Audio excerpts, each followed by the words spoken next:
If you have a project sitting at 90% done for the last 6 months, you probably think you just lack discipline. But here's the truth. Your perfectionism has nothing to do with being lazy. It is actually a deeply wired psychological trap designed to protect your ego. Two people start the same kind of project, years apart, in different cities, with no idea the other exists. The first one works nights and weekends for 8 months, launches a landing page that looks a little amateurish, gets 40 pre-orders, ships a product with 3 real bugs in it, and calls it done. It isn't great. She knows it isn't great. But 3 years later, that unglamorous, imperfect thing pays her rent. The second one is, by almost every honest measure, more talented. Sharper eye for design, faster with the technical side, more original instincts. He works on his version for 4 years. He redesigns the logo 11 times. He rewrites the onboarding flow so many times he loses count. He never launches. Not because it isn't ready, but because every time it gets close, something in him decides the timing is wrong. Ask him today what happened to the idea, and he'll tell you it's still in development. Ask him, quietly, whether he thinks it would have worked, and something in his eyes will light up. Of course it would have worked. It was a good idea. He just never had the right moment. If you had to bet on who privately believes they were the more capable one, you would probably bet on him. His belief has never survived contact with reality, and hers already has. Her confidence has edges. It's been shaped by contact with the outside. Talk to him for long enough and the edges never quite appear. His version remains remarkably close to flawless, because it has never been anything else. Flawlessness, it turns out, is remarkably easy to maintain, as long as nothing is ever allowed to be finished. That's the actual puzzle behind this video. Not procrastination, not laziness. Something considerably stranger and more protective. Maybe you recognize this pattern. The manuscript that has been 80 pages long for 2 years. The certification course you are 11 modules into. The renovation that is 1 wall away from finished. The training plan you keep restarting from week 1 instead of continuing into week 9. Every one of these unfinished things comes with a story attached. You got busy. Priorities shifted. You wanted to approach it differently. The story is almost never, "I was afraid." You experience it as a sensible decision, made at the point where work faces judgment. That timing is not randomly distributed. It clusters at the threshold, the exact point where private effort turns into a public, gradable result. The easy explanation is that you lack discipline. As if the problem were a simple deficit of willpower or grit. Except, for most people, it doesn't. Plenty of chronic non-finishers are disciplined in nearly every other area of their lives. The discipline evaporates at the border of this one specific category. The thing that would let someone else finally render a verdict. A general deficit in willpower doesn't produce a pattern this exact.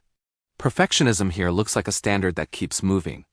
There's an idea from the Austrian psychiatrist Alfred Adler that explains this specific pattern with uncomfortable precision.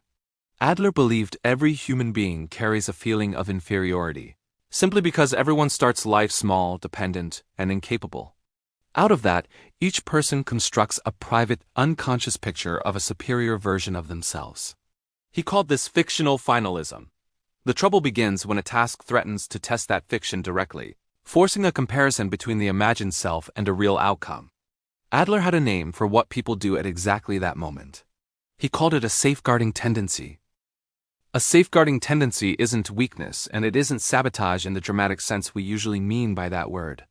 It's a strategy, generally invisible, built to protect a private fiction of superiority from ever being tested against reality. Adler described several distinct forms this can take, and 3 of them explain almost the entire pattern of chronic non-completion. The first is what Adler called distance, the unconscious creation of space between yourself and the moment of evaluation. Distance can show up as hesitation or a project that stays permanently at 90%. As long as the manuscript isn't submitted, no editor can reject it. As long as the business isn't launched, no customer can ignore it. The second form Adler described is excuses, usually arriving as the sentence, "Yes, but, yes, I want to finish, but the market conditions are wrong." The yes is sincere, which makes the construction so effective. They are quietly attaching a condition that makes pursuit impossible, while leaving the fictional self untouched. The third is the construction of obstacles, deliberately raising the difficulty of a task as a form of insurance. Redo the research 1 more time. Learn 1 more skill. Each addition makes the outcome more impressive to imagine and less likely to arrive. There's a fourth pattern: a narrowing of the life field, keeping the scope of ambition small enough that the big test never happens. It shows up as the talented painter who only ever paints for herself, or the capable manager who keeps declining promotions. The genius of these mechanisms is that they let the underlying fiction stay intact while feeling like responsible caution. Wanting to get it right sounds like diligence. Staying small sounds like humility. They never feel like fear. Consider a woman working on a memoir for 6 years. Every year, around chapter 9, she stops. Examined as a pattern, it stops looking like care and starts looking like what it is: distance, dressed up as revision. Now think about the man with the business idea. Every redesign resets the distance between him and the moment of judgment. As long as the product isn't out in the world, the question of his talent remains permanently unanswered.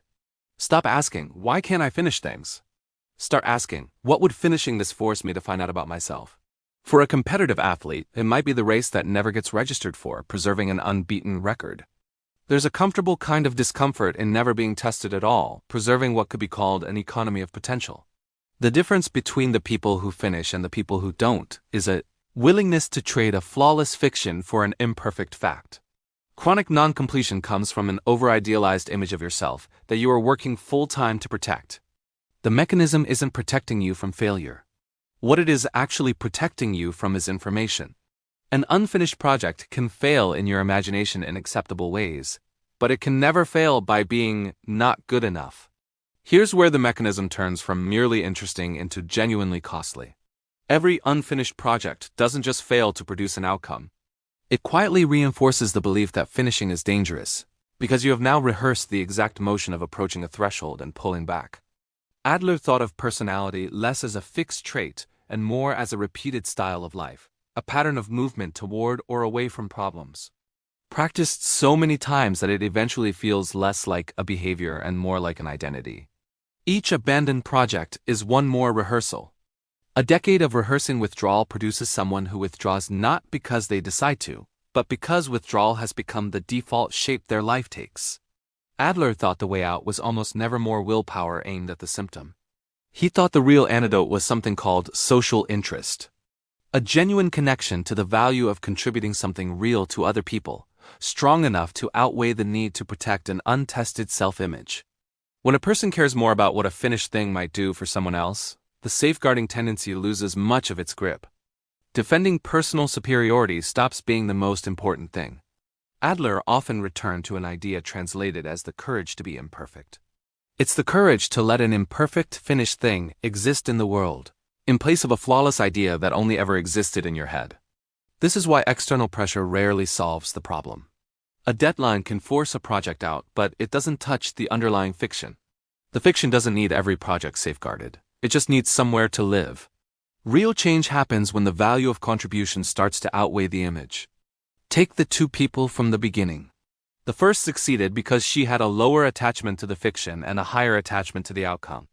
She was more willing to let a real, average result replace an imagined, superior one, and that trade is the entire mechanism. The second person is stuck because staying unfinished does something valuable. It protects the unfalsifiable belief that he was the more talented one all along. If this feels familiar, you might look for a technique. But those tools are aimed at the wrong target. The project was never the problem. The project is simply where the safeguarding tendency lives. Fix the deadline, and the mechanism will find a new address by next season. The question is, what fiction are you protecting by staying unfinished? And are you willing to find out what you actually are? Adler pointed out that the fiction was never going to pay the rent or build the thing only you were ever going to build. Adler thought striving towards something larger than yourself was the engine of psychological health. The failure isn't in wanting to be more. The failure is in arranging your life so that wanting never has to survive contact with trying. The imagined self has to become smaller and more honest. Tested and adjusted by the real, finished version of the work, or it stays exactly as large as it has always been, untested and unfinished. There is a version of you that exists only because nothing has ever disproved it. And there is a version that would exist if you let it be finished. One version can grow. The other can only be protected. Carefully, exhaustingly, indefinitely, a strange full-time job to have accepted. Without ever agreeing to the position, Let the thing be finished, be judged, and be real.